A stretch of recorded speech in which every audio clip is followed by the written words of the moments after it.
Saudos, benvidos a este novo café de redacción. 2025 sempre vai ser o ano no que en verán, en menos de 15 días, arderon na provincia máis de 100.000 hectáreas. Hoxe precisamente acompáñanos aquí neste plató de Telemiño a conselleira de Medio Rural, María José Gómez. Benvida, conselleira. Viñamos dun inverno e dunha primavera na que chovera moitísimo. Sabíamos que nos íamos enfrontar a un verán con temperaturas moi elevadas e, de feito, así foi. Houve unha mala planificación para que neses 15 días Ourense fose prácticamente o centro do inferno, podemos decir.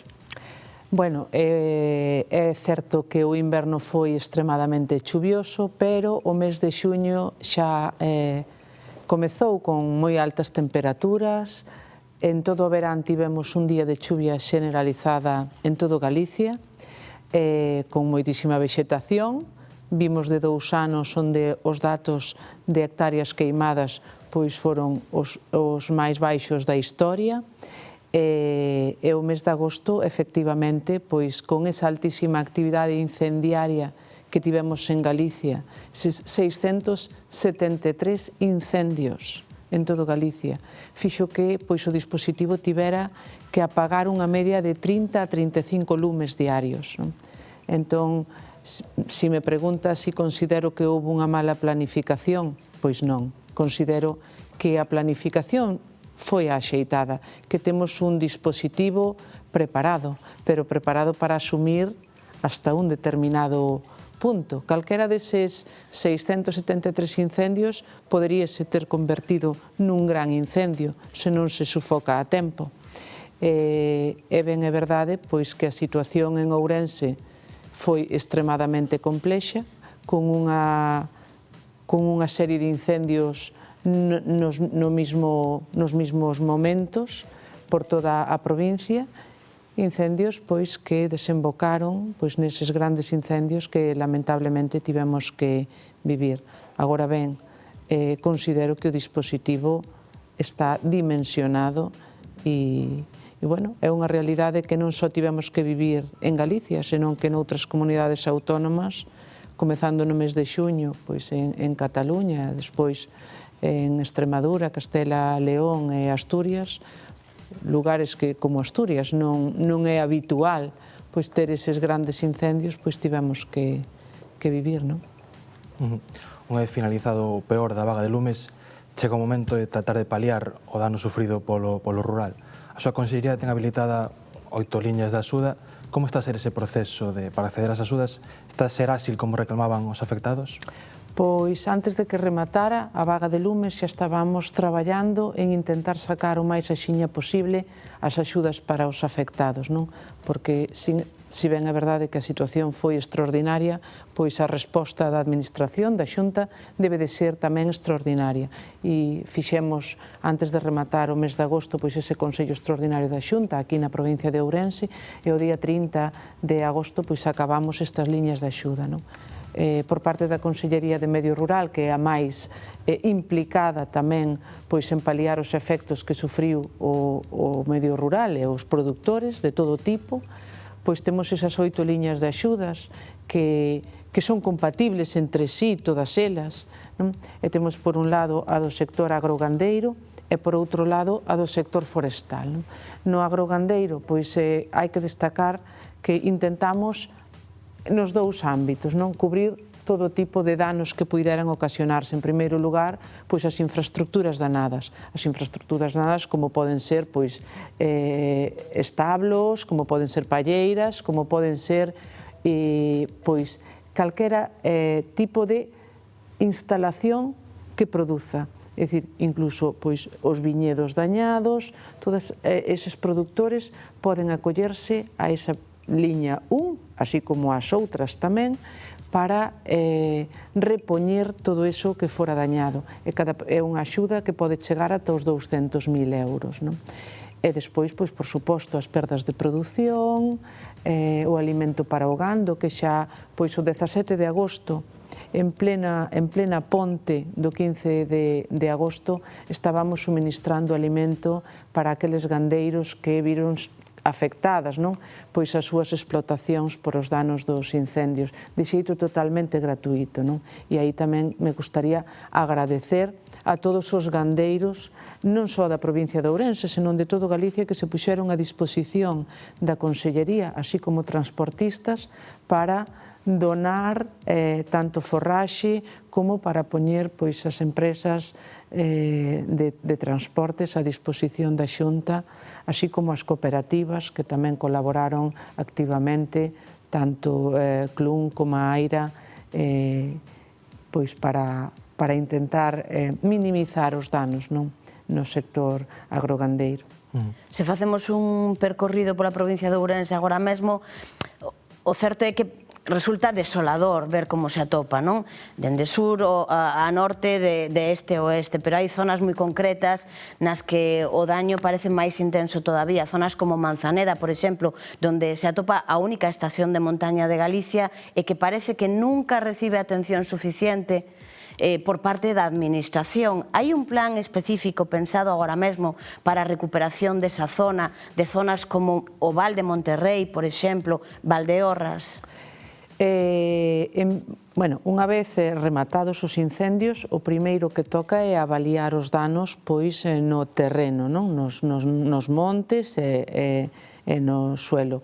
E así se puxeron a traballar os investigadores que o fan habitualmente para avaliar esas zonas onde procede actuar. E, de feito, a semana que ven empezaremos a facer mulching, é dicir, ese proceso de esparcir palla ou forraxe nas zonas queimadas para evitar esa erosión. A semana que ven comezaremos con el na zona de Larouco, na zona do incendio de Larouco.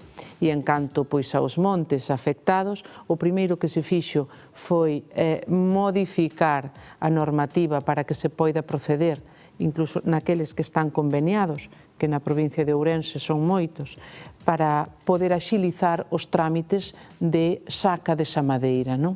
E iso é o primeiro que toca facer.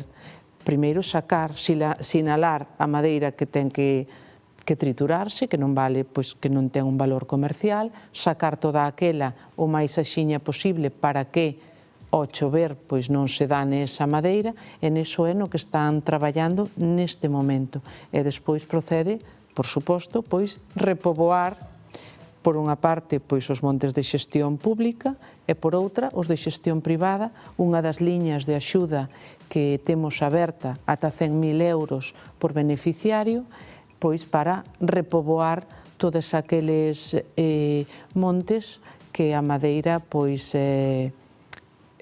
non teña ese valor comercial, se poida triturar o máis axiña posible e xa volver a repoboar. Conselleira, no 2006, con menos superficie calcinada, o PP, entón na oposición, pedía a dimisión da Conselleira de Medio Rural. Agora, a oposición a que pide a súa dimisión. Plantexouse esta cuestión en algún momento? Non, plantexouse traballar para intentar recuperar o máis axiña posible os danos causados por esta vaga e traballar en mellorar, por exemplo, o convenio da xestión da biomasa. E niso é no que estamos. Considera que hai algo que se pudo mellorar nesta vaga de lumes, algo que se podía ter feito mellor? Bueno, unha vez pasado, sempre queda a valoración de que se podería ter feito mellor, que se podería ter feito peor.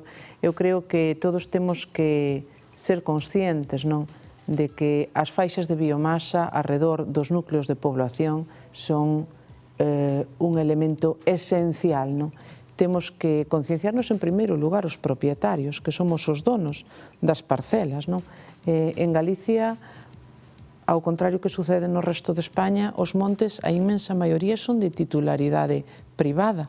Os montes veciñais en mancomún son dos veciños, ou as parcelas, prácticamente todas as parcelas que rodean os núcleos son de propietarios particulares. Moitos deles, como no caso de Ourense, que herdaron esas parcelas e que ao mellor non saben nin onde están, porque eles non viven aquí, porque son herencias de varios herdeiros e que non teñen aínda arregladas esas partixas. pero temos que ser conscientes de que é imprescindible ter esas faixas de protección limpas. A tarefa do Servicio de Defensa do Monte, do Servicio de Extinción, é forestal. Pero claro, cando o lume se achega ás aldeas, a prioridade sempre son as persoas e as aldeas, non? E a defender eses núcleos. Se esas faixas están limpas, non evita que chegue o lume, pero sí que chegue coa virulencia que chega se esas faixas están cheas de maleza, non?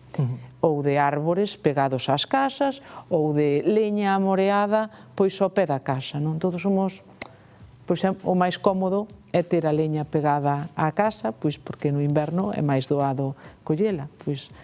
Este tipo de cousas tamén hai que telas en conta, non, de cara a un futuro, de intentar mellorar.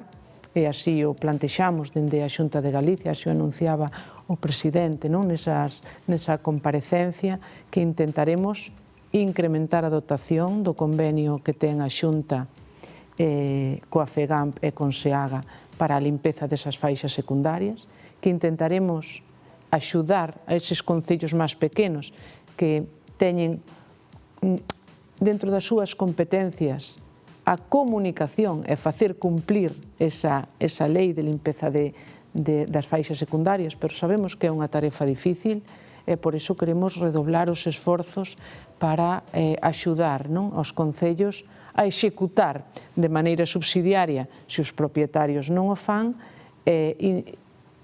estar máis ao carón deles, que xa estamos, pero un pouquiño máis para tentar ter esas faixas de protección limpias de cara a un futuro. Mencionaba o convenio ca FEGAMP, o tratamento cos concellos, pero faltanos esa terceira pata, os propietarios que tamén reclaman quizás menos burocracia e que os custes a hora de limpiar as fincas tamén son moi altos. Non sei como se pode por aí paliar isto. O ideal é ter esas fincas traballadas, non? É que os propietarios, a carón das aldeas debe de haber actividade, a que sexa, non? E as zonas, onde continúa habendo actividade agraria, é máis doado. E outras veces tamén é por deixadez, non por mala idea, senón por deixadez. O que non a traballe, terá que alugala ou poñela no banco de terras, para que algún propietario, gandeiro ou agricultor, poida alugar esas parcelas e dese xeito telas en produción, que é a mellor maneira de manter esas faixas limpas. Senón, claro, se ti non tes ningunha actividade nesas parcelas, claro que é custoso limpalas, porque ademais telas que limpar continuamente, porque en Galicia chove moito e a vexetación medra rapidamente. Entón, a mellor maneira que haxa actividade agrogandeira, como hai en algunhas, e de feito,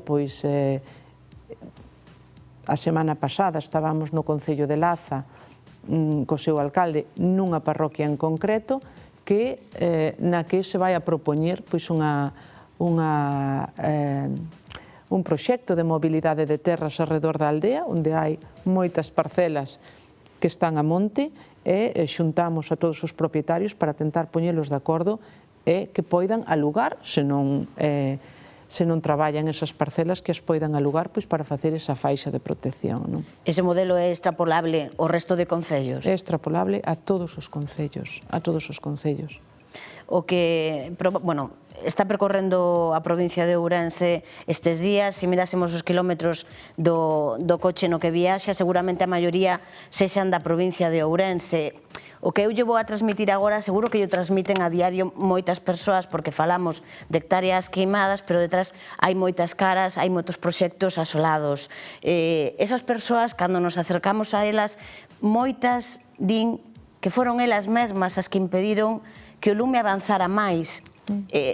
Fallou a coordinación entre administracións? Onde non se pudo chegar?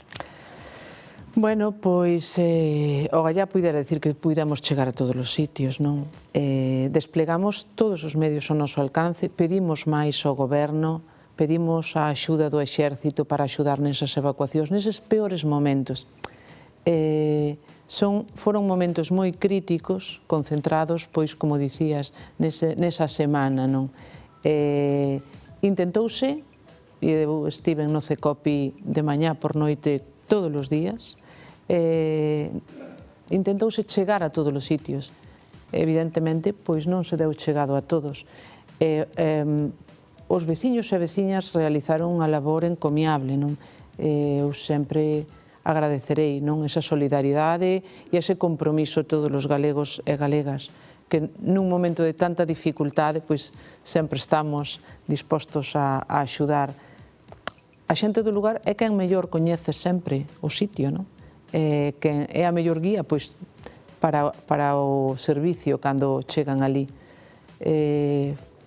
Foron momentos moi duros e moi difíciles en toda a provincia.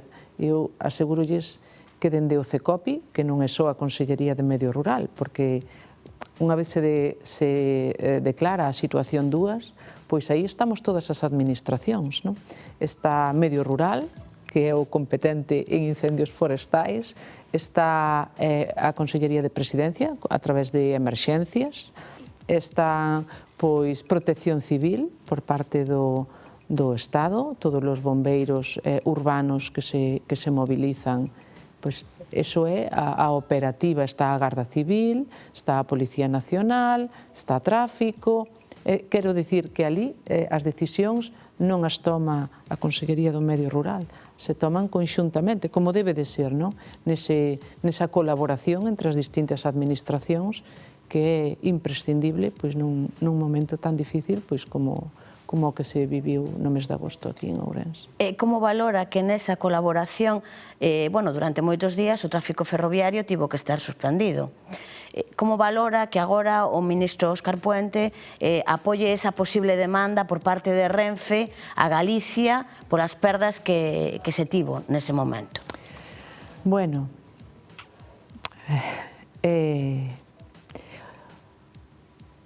despois do servizo de tren que temos, que para un día sí e outro tamén, que o temos que sufrir todos os galegos ao largo de todo o ano, que un dos incendios provocados apunta a que foi, e así as investigacións o apuntan, non é que o diga a Conselleira de Medio Rural, o incendio que se produciu en San Cibrao das Viñas, aquí ao lado, nunha zona industrial con unha altísima densidade de población e de vivendas, e que nos fixo desviar medios pois para que non se producira unha catástrofe que puido ser, non sei, dunha intensidade incalculable. Outro incendio que tivemos este pasada fin de semana en Sober e en Pantón, as investigacións tamén apuntan a que foi unha chispa producida por un tren. Home, virnos reclamar os días que estivo parado, pois pareceme dunha falta de lealtade e dunha desfachatez e dunha falta de consideración aos galegos e galegas que case non hai calificativos, non? Eu vou engadir outro matiz. Despois de eliminar paradas tan importantes como a de Gudiña, que é a porta de entrada a Galicia. Que é a comunicación do medio rural para chegar ao resto de España, porque a población rural, pois no rural vive pouca xente, pero a que vive debe de ter pois eses servizos que tanto nos enchemos ás veces os políticos de falar, que queremos todos os servizos e necesitamos eses servizos no rural, pois o tren é un deses servizos indispensables, non? Para a boa comunicación da xente que vive no rural pois co resto do mundo. O sea, bueno, me parece que foron, espero que non se leven a cabo, pero me pareceron pois unhas declaracións bastante desafortunadas. E a maiores, a responsabilidade de limpar esas faixas primarias a carón das vías do tren, pois é do Ministerio. Segundo digo que os particulares teñen a obriga de ter as súas fincas limpas nesas faixas secundarias, as faixas primarias, é dicir, pois autovías, carreteras, vías do tren e quen ten a competencia e quen ten a titularidade pois dese terreo. A Xunta de Galicia podería tomar medidas se se conclúen esas investigacións e se confirma que efectivamente o lume en algúns casos, como aquí ao lado, provocou precisamente un tren. Efectivamente. Considera, unha das conclusións que sacamos desta vaga de lumes é que a Galicia baligrada, o rural, cando non está traballado, sofre moito. Estamos a invertir o suficiente no rural para que se free ese baligrado? Están a chegar os fondos ao interior de Galicia en comparación ca costa?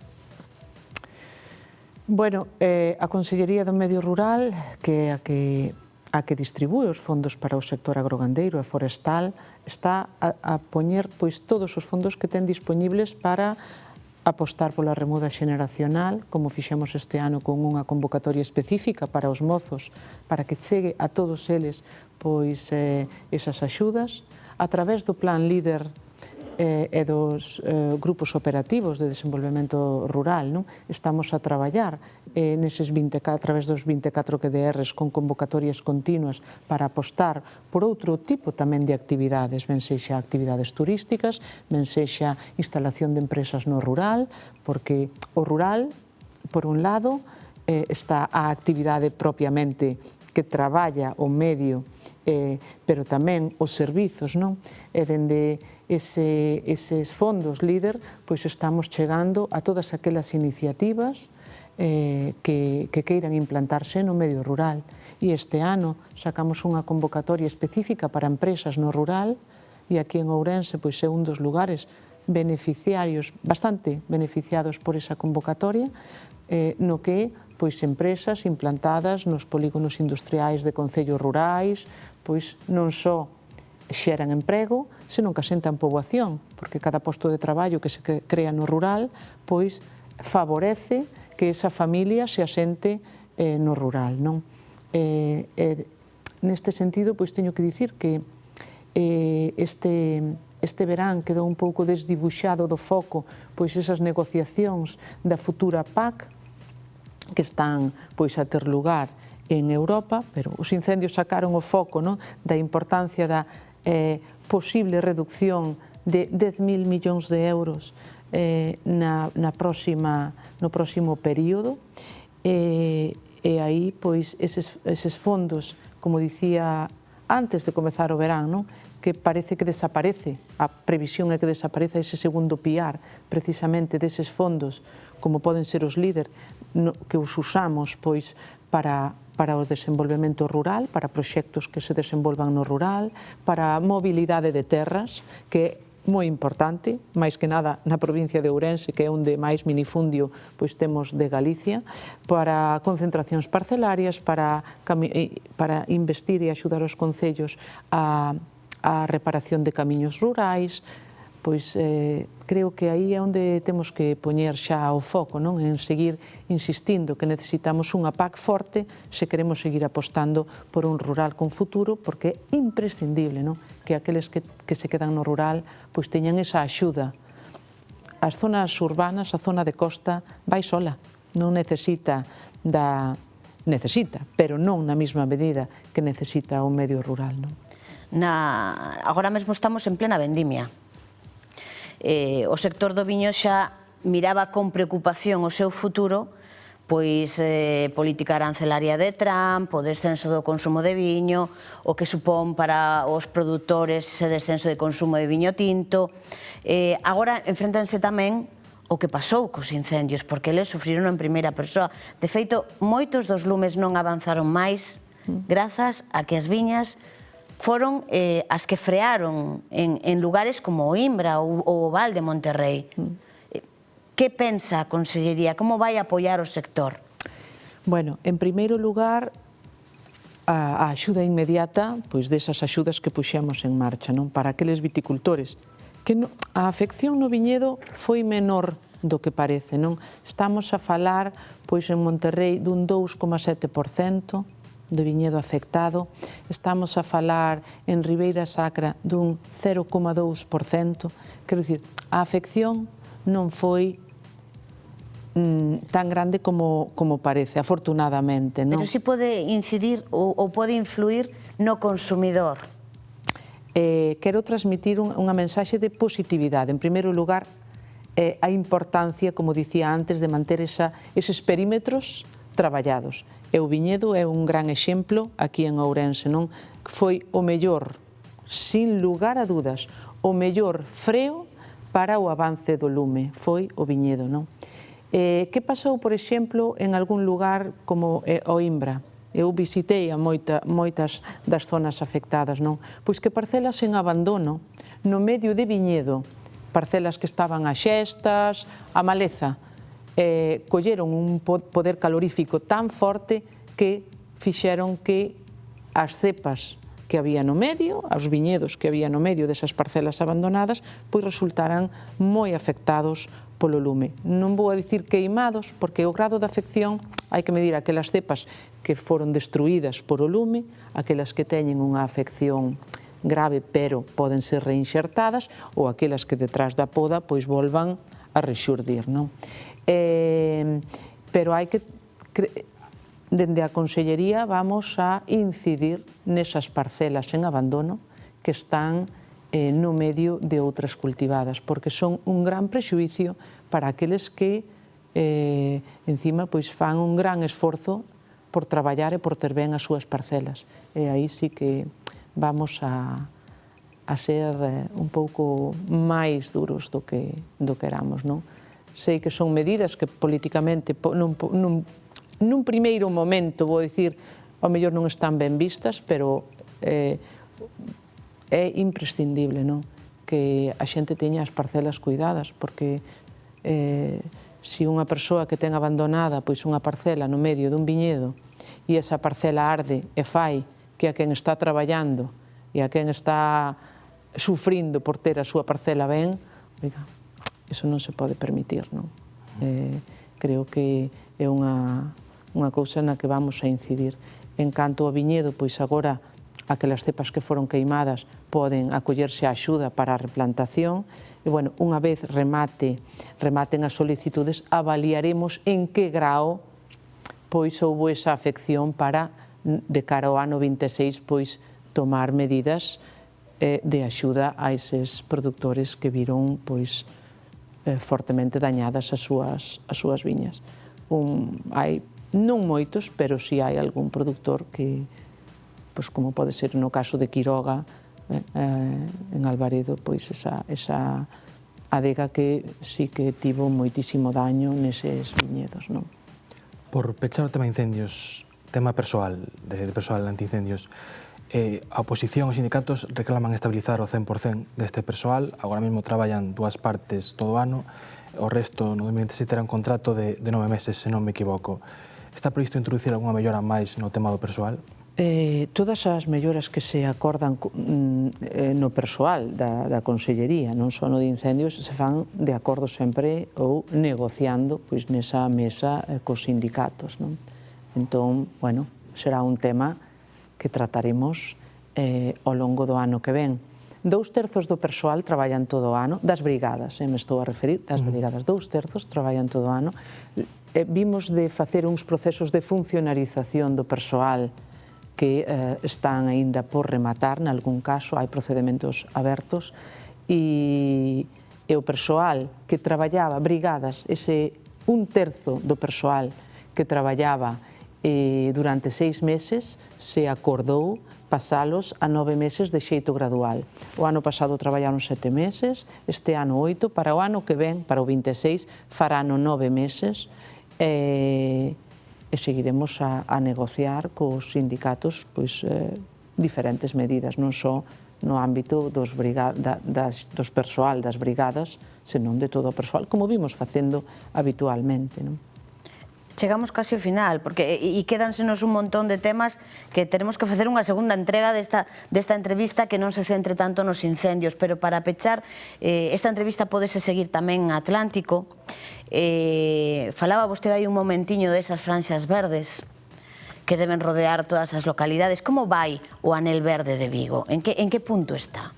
Teño que dicir que o Concello de Vigo non está adherido ao convenio que temos, ese convenio que falamos sempre, non? De Xunta, FEGAMP FEGAMP todos os concellos de Galicia, hai 266 concellos que xa teñen os seus plans revisados, deses 280. O Concello de Vigo non está adherido e as competencias que así o determina a lei do 2007, pois as competencias en velar porque esas zonas estén limpas e municipal. A miña sensación é a de calquera, pois que cando vas por a zona de Vigo, pois, bueno, eu creo que hai moito traballo por facer. Entón, non é viable crear esa franxa ao redor de Vigo sin a colaboración do Concello? É que iso non é competencia da Consellería do Medio Rural. Nos, SEAGA actúa con aqueles concellos que están adheridos ao convenio. Na zona urbana, a Consellería do Medio Rural non ten competencia. Tirón de orellas, entón, o Concello de Vigo. Non, tirón ningún, non? Pero estamos falando de que é o único xeito de que eses lumes que agora mesmo, creo que falamos xa de sexta xeración por a virulencia que van adquirindo e porque se achegan as vivendas na provincia, vimos como ardían casas. É moi importante ter as zonas. Hai esas faixas, como digo, as faixas secundarias son a partir da delimitación do núcleo. A partir que hai, ás veces, cando falamos, parece ser non a vivenda. Non, os 50 metros son dende a delimitación do núcleo máis alá. Evidentemente, pois esa faixa primaria que hai da delimitación do núcleo urbano cara dentro, ten que estar limpa, é competencia tamén dos propietarios, pero de facer cumplilo sempre municipal. Conselleira, chegamos ao final. Agradecemoslle moitísimo a súa presenza hoxe aquí en Telemiño. Moitísimas grazas a vos. A todos vostedes tamén, como sempre, moitísimas grazas por estar aí un día máis.